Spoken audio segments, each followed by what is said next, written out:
Hello everyone, I wanted to show you this replay I had. I was playing a game today and I want to show you to demonstrate something. Now, it's a pretty balanced team. They have 1000 rated guy being 1100, I'm 800 rated, and um,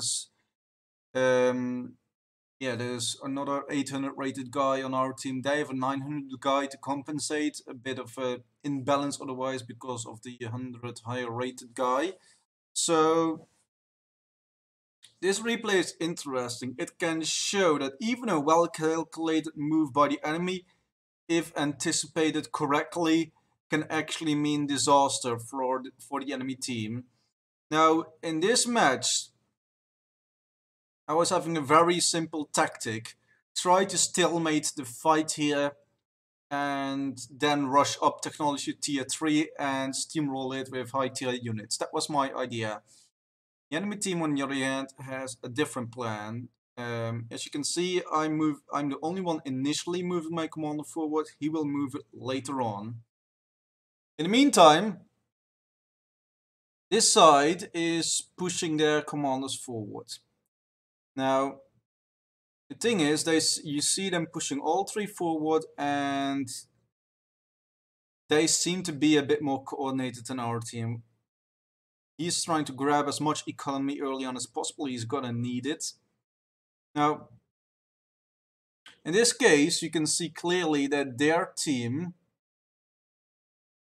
1000 rated guy, is rolling eco, and he's rolling eco as quickly as possible. I will be lagging behind for a long while here. It's actually already when the mill engagement commences in earnest that I'm lagging behind still. So,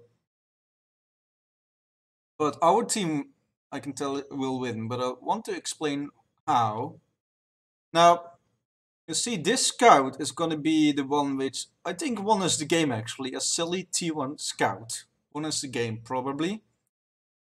And this engineer, which is going to build a radar here. The radar is also a key item we had.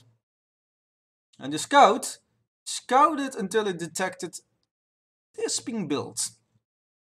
You can see from my point of view right now, you have eyes on several areas. We have here these little spirits, which are nice too. If I'd rushed some mole scouts forward, that would have been better, but I was more... So here you see, we know there has been stuff moving in, and we see stuff moving closer, but I'd anticipated this to be a commander. Now, in a short while, I will be saying something on team chat which will change the game. This commander will come and ask what to do. And me seeing this structure, units. I anticipated this to be two commanders, partially incorrect, but this betrayed a bit of it. Now, I'm gonna reclaim that. That's a nice move, of course. Well, this was pulling an upgrade, and that upgrade in question was what I had anticipated. So right here, we have us finishing our initial base. Forward position here. The radar clearly ping the area. Now, it should be any moment now.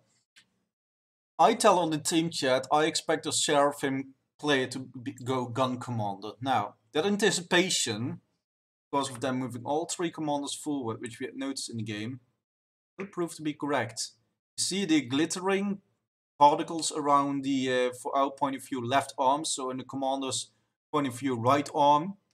That means a right arm upgrade, which is going to come. We didn't see that, but we were anticipating it.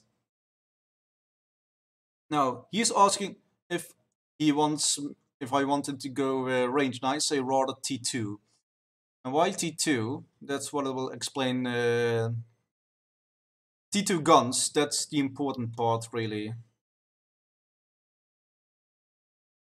So, he is almost finishing his gun commander. In the meantime, I'm just still lagging behind him eco. You see, most players are in the 20 tier, only Roseblade is lagging behind.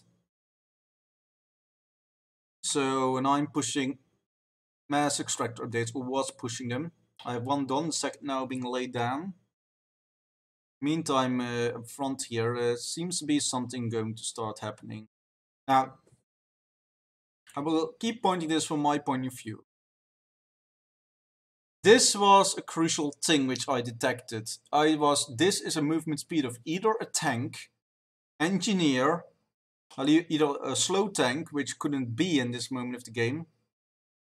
Slow tank or engineer, and it was like someone doesn't shove their engineer just for it, so I was expecting the Seraphim player to come. Still, I was wanting to see. Now, we'll get pinged by our team immediately. See? It gets pinged by Tobrok, who detects it. And I'm like, okay, my ACU has to back off a bit, so I was going to assist Tobrok.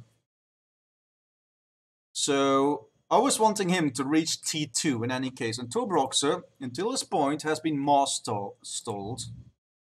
Now by me combining this into his, it's still a mass stall, but because of part of my economy now being poured into it.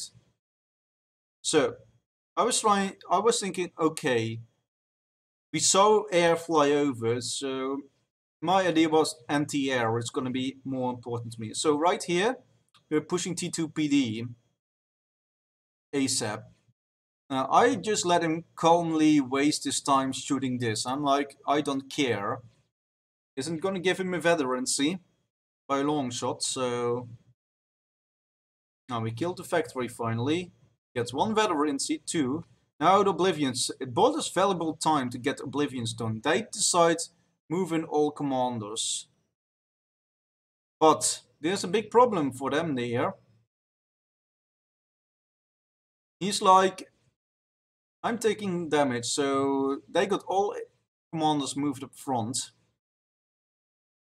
And I'm seeing this coming, so I'm gonna rush a T1 PD, which we will need. And I was like, that Aeon commander has to stay alive, so look what I'm gonna do.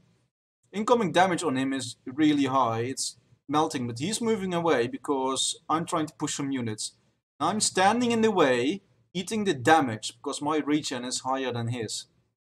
Now, look closely to this, you see him being primed now by all the defenses. I'm standing a bit in the way, and he noticed, but you see that my commander is more than well capable of taking him down.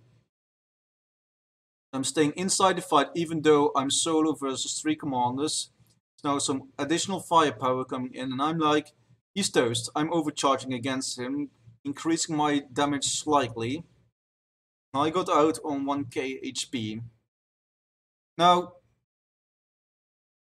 you can see this was pretty much a perfectly executed com rush, but we had anticipated it. So we rushed this up and this does tremendous damage against a guncom. I think 4 of those are likely capable. So now there's going to be a lot of bitching on their side because, of course, strategic butthurt has been induced on them. But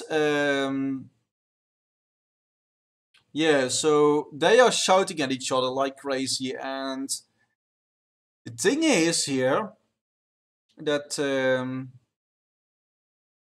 definitely is not something you want to have happening.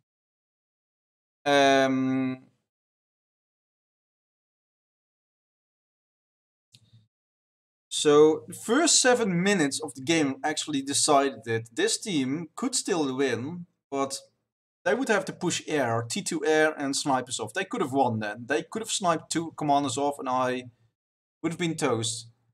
Now, Lazico has pushed pretty much full T2 maxes up. In the meantime, I'm still working on them. So, anyways, this goes to show that with pretty much anticipating the enemy tactic and with scouting, and I really have to praise red and white for that because they did the scouting. But through that we actually won, and I think that's really the important aspect here because without them scouting I wouldn't have anticipated. I had some suspicions on that chaotic titan guy going guncom, because it's a very effective tactic. But if the enemy is able to scout it and anticipate it, well, good luck. So anyways, there's a lot of shit talk going on the left side. I will leave it at this and upload it. And yeah, so I think this is gonna be